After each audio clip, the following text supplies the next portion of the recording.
بکری پہ ہاتھ لگا دے تو اللہ بیمار بکری کو شفا دے دے اور بانج بکری سے دودھ کی نہریں جاری ہو جائیں، اسے محمد رسول اللہ کہتے ہیں۔ اللہ اکبر، جس کے بیٹھنے سے کبھی دسترخوان پہ کھانا ختم نہیں ہوتا، ابو طالب کے دسترخوان پہ، اسے محمد رسول اللہ کہتے ہیں۔ جس کے گورے چٹے چہرے کے صدقے میں اللہ تعالیٰ باران رحمت کا نزول کرتا ہے، اسے محمد رسول اللہ کہتے ہیں۔ اللہ اکبر، میرے نبی کی شان یہ ہے کہ جس کے صدقے میں باران رحمت کا نزول ہوتا ہے، کعبہ جس کا طواف کرتا ہے، اسے محمد رسول اللہ کہتے ہیں۔ اللہ اکبر، مسلمانوں قربان جائیے، حجر اسود جس کے لبوں کو چوم کے محترم بنتا ہے، اسے محمد رسول اللہ کہتے ہیں۔ اللہ اکبر، مسلمانوں قربان جائیے، بھیڑیا جس کی نبوت کی گواہی دیا کرتا ہے، اسے محمد رسول اللہ کہتے ہیں۔ جس کی رسالت کی گواہی بکریاں دیا کرتی ہیں، اسے محمد رسول اللہ کہتے ہیں۔ آخری جملہ ہم تک بتا دوں، اللہ اکبر، سارے نبی اپنے اپنے ادوار میں اپنے نام کا کلمہ پڑھاتے ہیں، لیکن جب خود کلمہ پڑھنے کی بات آتی ہے تو کسی اور کا نہیں، محمد رسول اللہ کا کلمہ پڑھتے ہوئے۔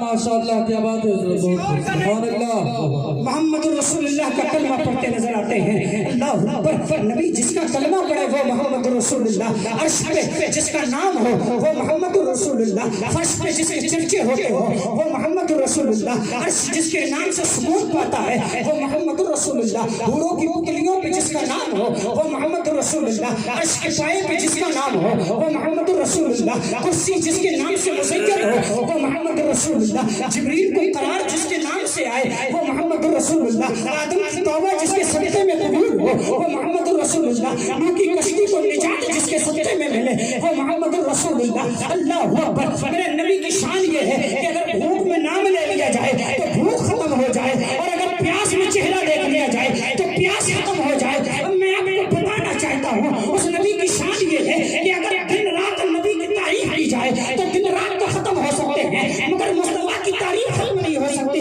اللہ اکبر، مسلمانوں، اے پروردگار، یہ نبی آخر کیسا نبی ہے جس کی شان کبھی ختم نہیں ہوتی ہے؟ اے اللہ، یہ نبی کا مقام کیا مقام ہے کہ انسان جتنی تعریف کرتا ہے وہ کرتا تو چلا جائے گا، مگر مصطفیٰ کی تعریف ختم نہیں ہو سکتی، مصطفیٰ کی تعریف کو پورا نہیں کر سکتا۔ اللہ اکبر، یہ کیسا نبی ہے؟ یہ نبیوں کا نبی ہے، یہ شہنشاہوں کا شہنشاہ ہے، یہ بادشاہوں کا بادشاہ ہے۔ اس کی شان یہ ہے کہ اللہ نے حدیث قدسی میں فرمایا، لولا لما خلقتک الافلاق والارض، اے پیارے محبوب، اگر آپ کو بھیجنا مقصود نہ ہوتا، نہ زمین کو پیدا کرتا نہ آسمان کو پیدا کرتا۔ اے اعلیٰ حضرت ذرا بتاؤ تو صحیح، اے اعلیٰ حضرت ذرا رہنمائی فرماؤ، آخر اس نبی کی شان کیا ہے؟ اس نبی کا مقام کیا ہے؟ اس نبی کا مرتبہ کیا ہے؟ اللہ نے کیا شان عطا فرمائی ہے؟ اللہ نے کیا مرتبہ عطا فرمائے ہیں؟ تو پڑھے لکھے سرزمین سے سرکار اعلیٰ حضرت پکار اٹھے، اے تسلیم رضا کان کھول کے سن لے، مصطفیٰ کی شان جاننا ہے تو اتنا سمجھ لے کہ مصطفیٰ کی تعریف کبھی ختم نہیں ہو سکتی، مگر اعلیٰ حضرت کا شعر کو سن لیا جائے تو پتہ چلتا ہے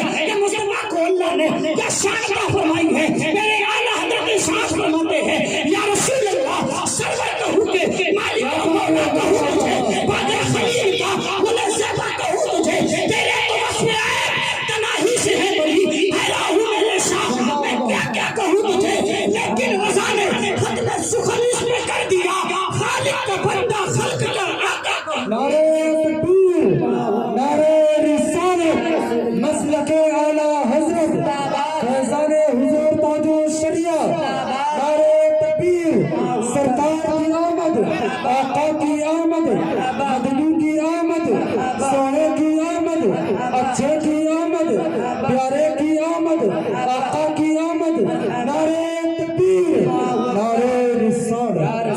فرماتے ہیں، سرور کہوں کہ مالکو، مولا کہوں تجھے، باغ خلیل کا گل زیبا کہوں تجھے، تیرے تو وصف عیب تناہی سے ہے بری، حیران ہوں میرے شاہ، میں کیا کیا کہوں تجھے، لیکن رضا نے ختم سخن اس پہ کر دیا، خالق کا بندہ خلق کا آقا کہوں تجھے۔ یہ میرے مصطفیٰ کی شان ہے۔ اللہ اکبر، اعلیٰ حضرت نے بھی فرما دیا کہ خالق کا بندہ اور خلق کا آقا کہوں تجھے۔ اب نہ جانے تیری شان کا